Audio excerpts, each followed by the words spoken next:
Frá því bankakreppan skall á okkur hafa sífellega heyrst raddir að menn eigi ekki að tala stöðugt Davíð Oddsson og persónu gera vandræðin í honum. Og fyrir vikið hef ég forðast að nefna hann á nafn. Til dæmis reynt að tala annað í föstum pislum mínum í þessum þætti. Nú hins vegar verður maður að játa sig sigraðan.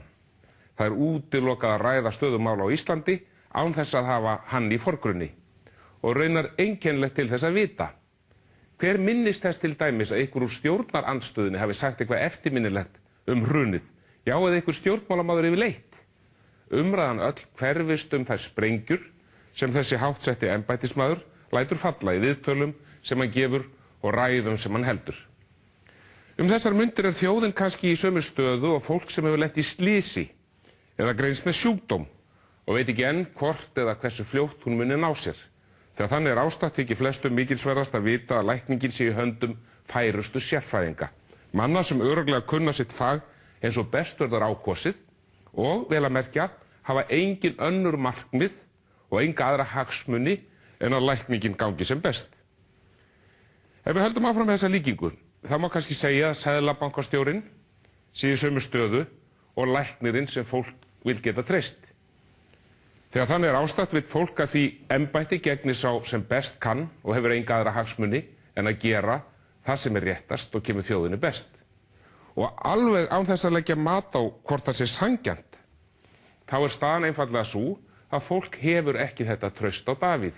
Hversu ósanngjarnt sem það kann að vera, þá er hann einfaldlega grunaður græsku að vera í eilífri refskák og stjórnmálabaráttu. Það er kannski ekki skrítið, í 30 ár hefur þessi maður verið litríkasti og valdamesti pólitíkus landsins. Og sigursæll ferill hans hefur alla tíð einkennst af stríðum og baráttu, oft á tíðum hatrömmum slagsmálum, bæði við andstæðinga úr öðrum flokkum sem á eigin samherja og reyndar fólk út allt þjóðfélagið. Jafnvel presta sem leyfa sér að skrifa smásögu, embættismenn sem segja eitthvað óþægilegt, forsetann, og ekki síst mest áberandi menn atvinnulífsins. Davíð hefur verið þekktur fyrir að fara í allan slag af fullri hörku og fengi jafnframt orð á sig fyrir að vera heiftúðugur og langrækin, gleyma engu. Vinsæll brandari sem oft hefur heyrst er að hann sé enn að reyna að hefna sín á mönnum sem ekki buðu honum í 9 ára afmælin sín þegar þeir voru alast saman á Selfossi. Og það er af þessum ástæðum sem þjóðin með réttu eða röngu er með stöðugt á tilfinningunni að allt sem Seðlabankinn geri sé liður í stjórnmálabaráttu Davíðs. Hvort sem það var yfirtak á bönkum sem fjandmenn hans áttu eða breytingar á stýrivöxtum, þá segja allir og spyrja hvaða leikur í valdaskák Davíðs er nú þetta. Sko, kallinn er auðvitað fyndinn og mælskur svo að af ber. Og auðvitað er vera hans á sviðinu mikils virði fyrir þá sem munu segja söguna og skrifa, ekki síst þá sem ætla að moða úr henni skáldskap, ummæli hans og aðferð öll, ljá harmrænni atburðarás síðustu vikna, farsakent ívað.